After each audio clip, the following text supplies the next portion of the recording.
माता की, भारत माता की, भारत माता की, वंदे वंदे वंदे।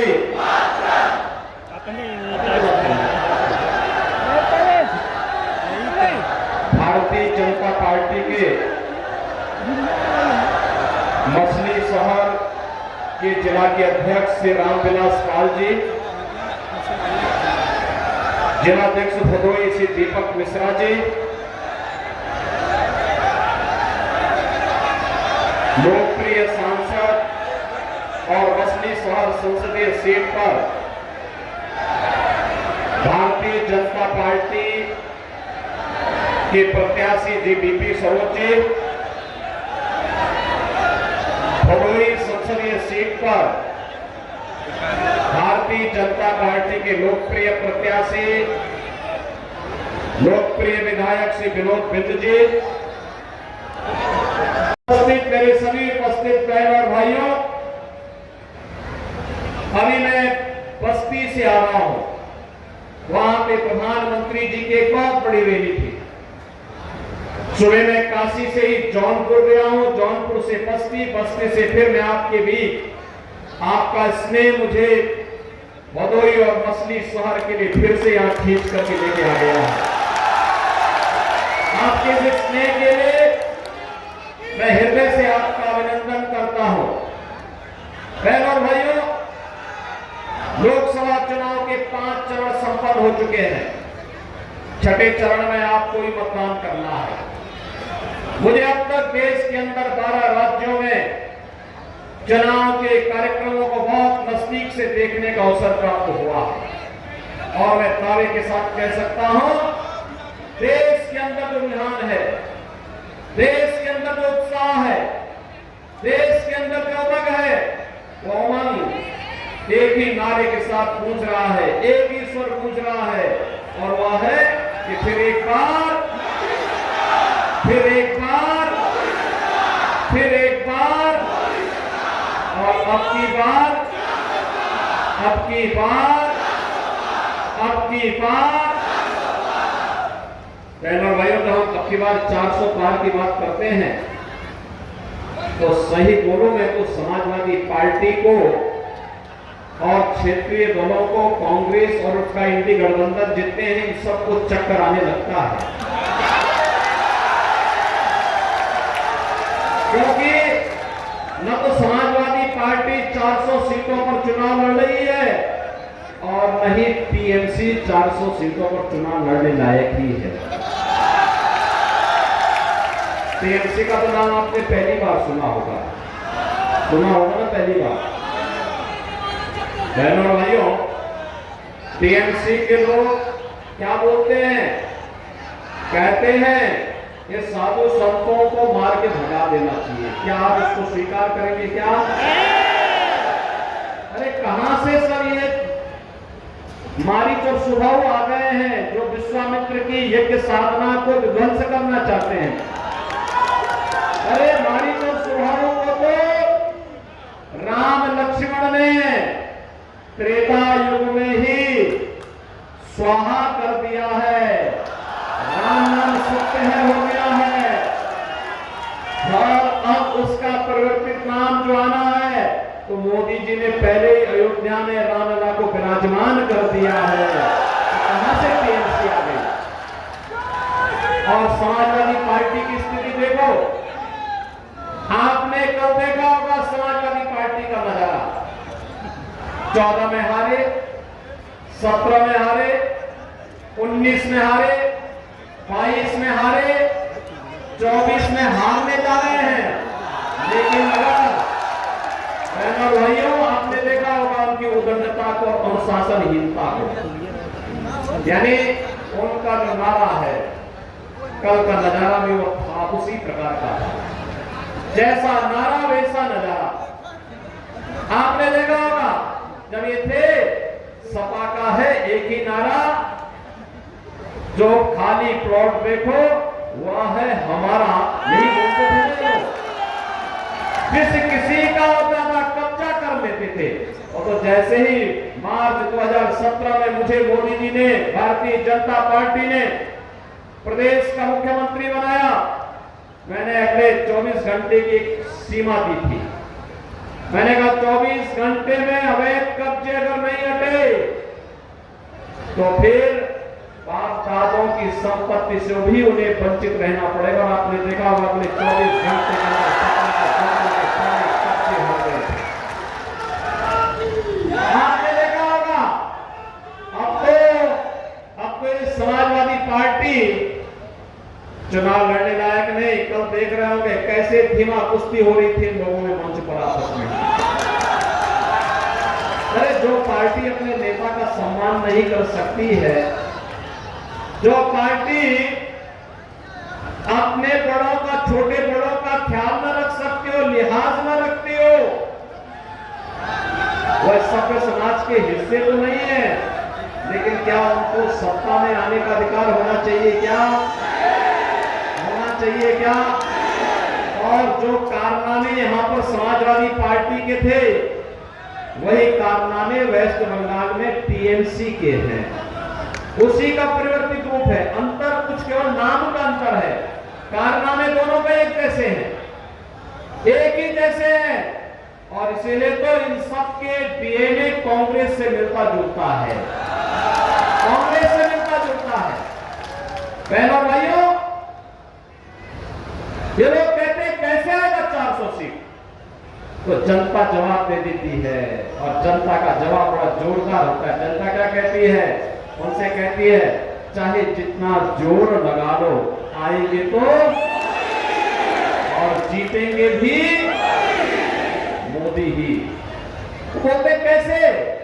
वो कहते हैं इसलिए क्योंकि जो राम को लाए हैं, को लाए हैं, जो राम का के बोलो, जो राम को लाए हैं, जो राम को लाए हैं, बहनों और भाइयों, जो राम को लाए हैं हम उनको लाएंगे। जनता का स्वर पूरे देश के अंदर गूंज रहा है। जम्मू कश्मीर से लेकर के कन्याकुमारी तक, इधर अरुणाचल प्रदेश से लेकर के द्वारकापुरी तक, जहां तक आप देखो चारों ओर जनता जनार्दन एक स्वर में बोल रही है, एक स्वर में बोल रही है। तो 400 पार तो 4 जून को होना ही होना है, कोई संदेह अब नहीं रह गया है।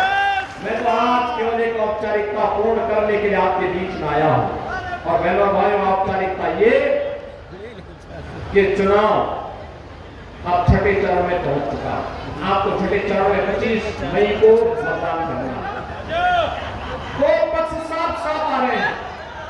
एक पक्ष राम भक्तों का है, एक राम द्रोहियों का है।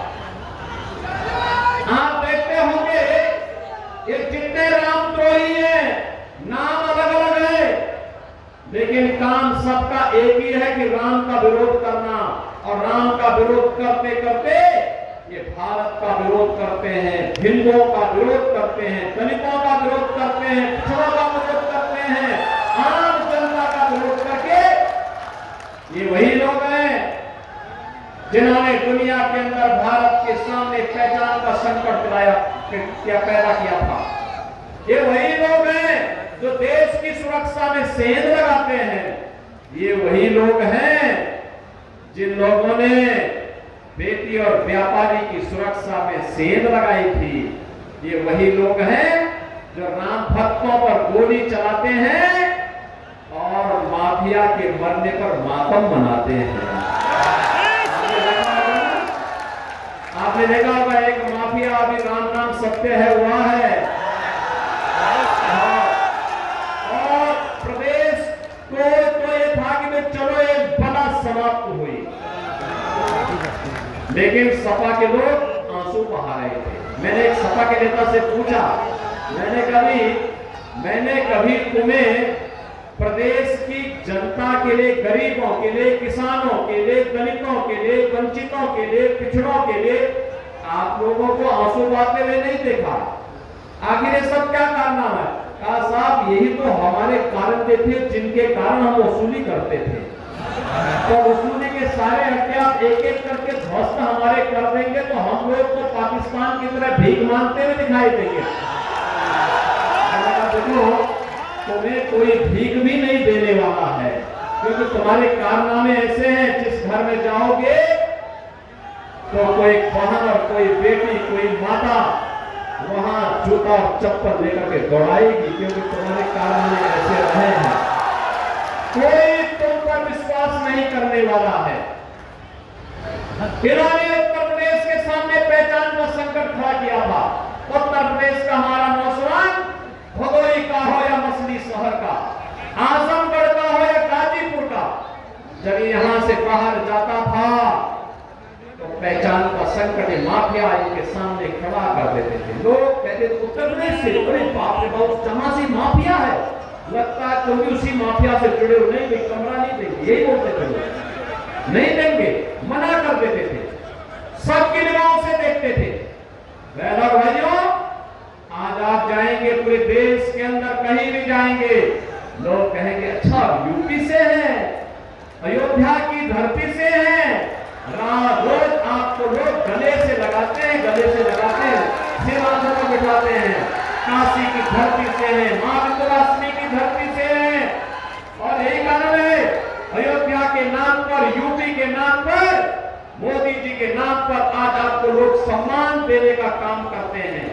एक समाजवादी पार्टी थी जिसने पहचान का संकट खड़ा किया, और एक भारतीय जनता पार्टी है जिसने आपका सम्मान बढ़ाने का काम किया है।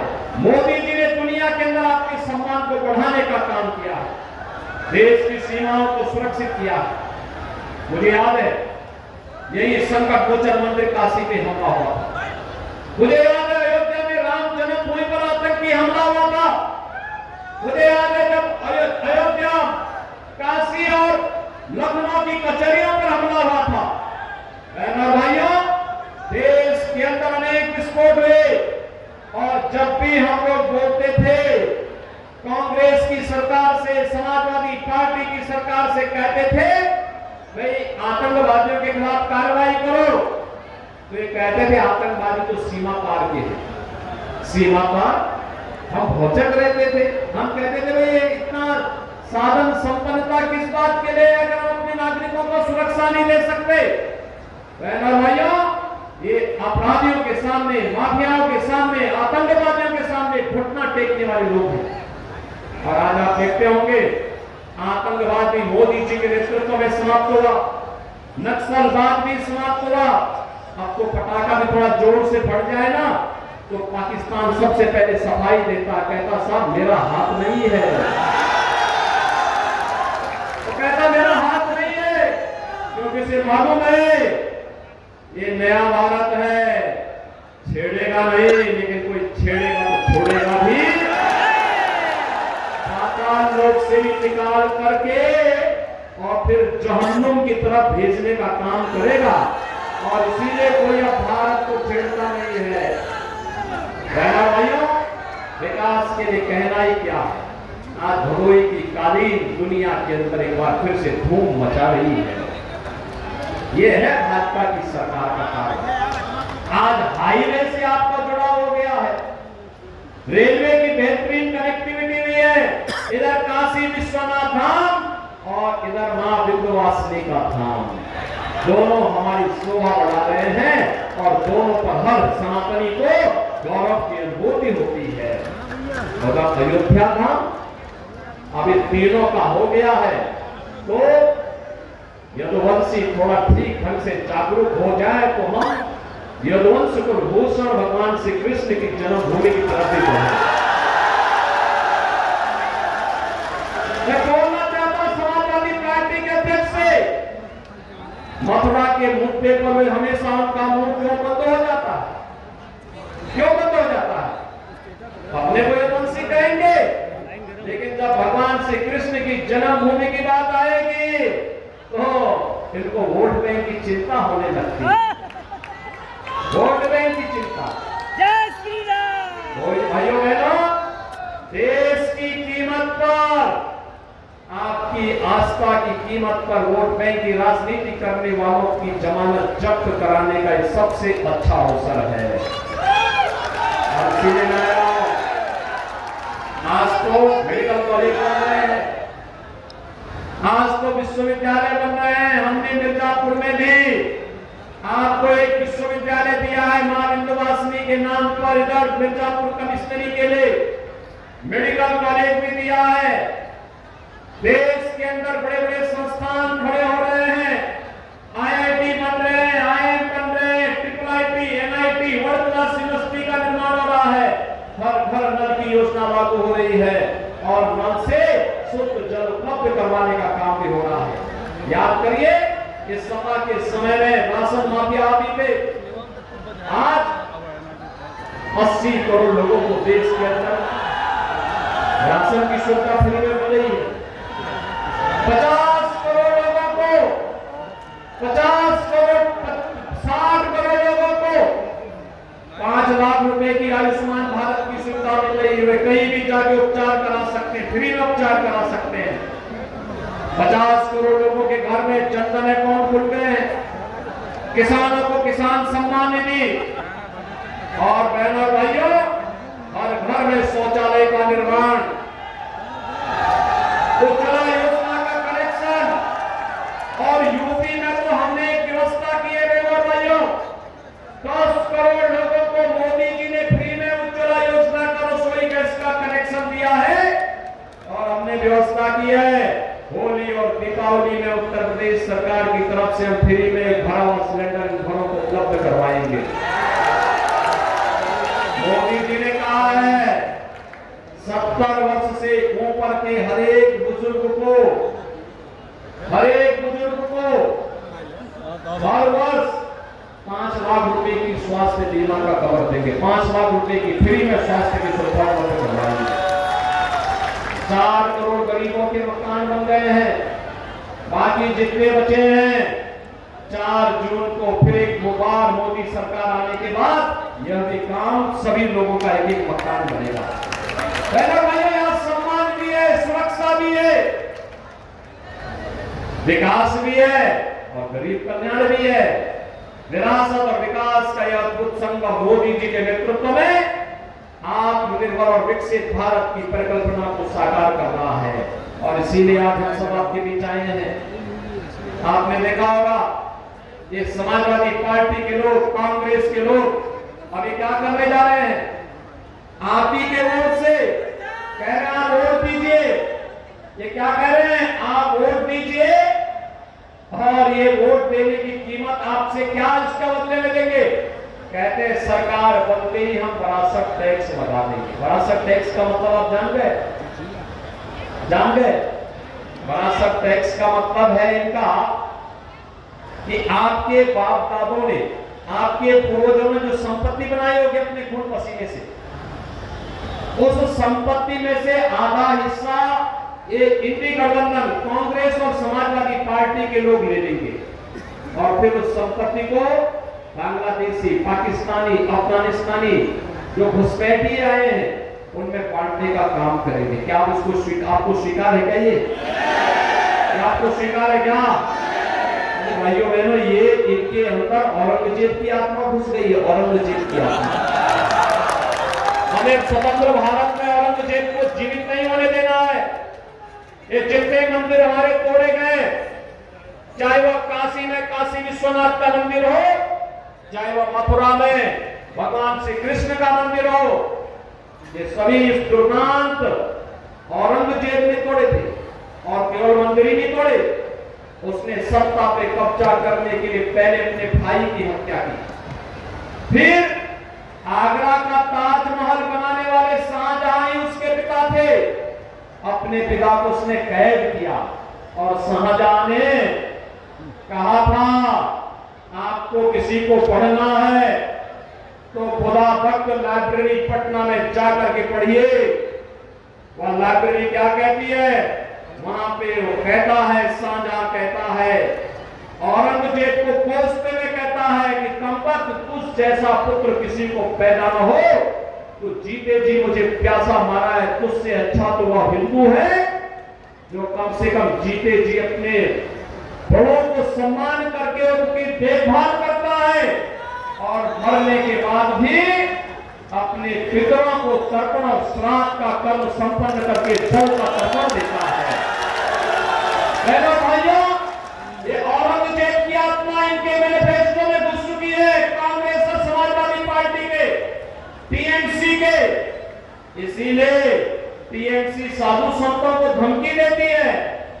टीएमसी समाजवादी पार्टी और कांग्रेस के साथ गठबंधन करती है और इधर टीएमसी धमकी है जैसे कोई मारिक और स्वभाव आ गया हो, और इधर समाजवादी पार्टी आ रही, समाजवादी पार्टी लड़ने का काम कर रही है। लेकिन इनको चारों खाने चित्त होना ही होना है। होना है ना, होना है ना, क्योंकि ये भारत, नया भारत है, औरंगजेब के जजिया कर, विरासत टैक्स औरंगजेब का जजिया कर है। ये जजिया कर हम स्वीकार नहीं करेंगे। करेंगे स्वीकार? करेंगे? बहनों और भाइयों, इसीलिए मैं आ रहा हूं, इसके लिए झूठ बोलेंगे जिससे इनको लूटने का माध्यम मिल सके। हमें बहकना नहीं है। मोदी जी ने किया है और मोदी जी का नेतृत्व ही आपके लिए काम करेगा। इसीलिए मैं आपसे अपील करने के लिए आया हूं। भारतीय जनता पार्टी और एनडीए ने श्री बीपी सरोज को मछली शहर से अपना प्रत्याशी बनाकर के आपके बीच भेजा है और भदोही से भारतीय जनता पार्टी एनडीए ने डॉक्टर विनोद बिंदु को अपना प्रत्याशी बनाकर के भेजा है। इन दोनों प्रत्याशियों को विजयी बना के भेजेंगे, भेजेंगे। दोनों हाथ बना करके भेजो। जितनी भारी संख्या, जितनी भीषण गर्मी है, उतनी भारी संख्या आपके सचमुच अभिनंदनीय है। इतनी भीषण गर्मी में भी आपका उत्साह अभिनंदनीय है। दोनों हाथ बना करके मुझे आश्वस्त करिए, दोनों को जिता के भेजेंगे, मछली शहर से भी और भदोही से भी भेजेंगे। लेकिन इसके लिए आपको दो काम करना पड़ेगा। करेंगे? करेंगे? पीछे तक दबाव करेंगे। नंबर 1, आज कल और परसों 2 दिन का समय है। आप में से कितने लोग हैं जो ये 2 दिन यानी 23, 24 और 25 3 दिन का समय देश के लिए देने के लिए कितने लोग तैयार हैं? कितने लोग तैयार हैं? देंगे? हमें देश की खातिर अच्छी सरकार बने, इसके लिए मैं आपसे अपील करूंगा कि कल और परसों और आप में से हर व्यक्ति 10-10 घर जाकर के कमल खिलाने का अपील जनता जनार्दन से करेंगे। करेंगे? क्या बोलेंगे? कहेंगे आत्मनिर्भर और विकसित भारत के लिए फिर से कमल खिलाना है। क्या बोलेंगे? विकसित भारत के लिए कमल खिलाना है। ठीक है?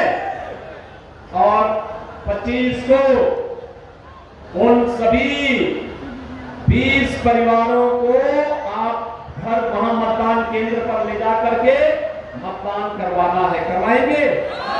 करवाएंगे? इन दोनों प्रत्याशियों को जिता करके भेजेंगे। बहनों और भाइयों, आप इन्हें जिता करके भेजिए।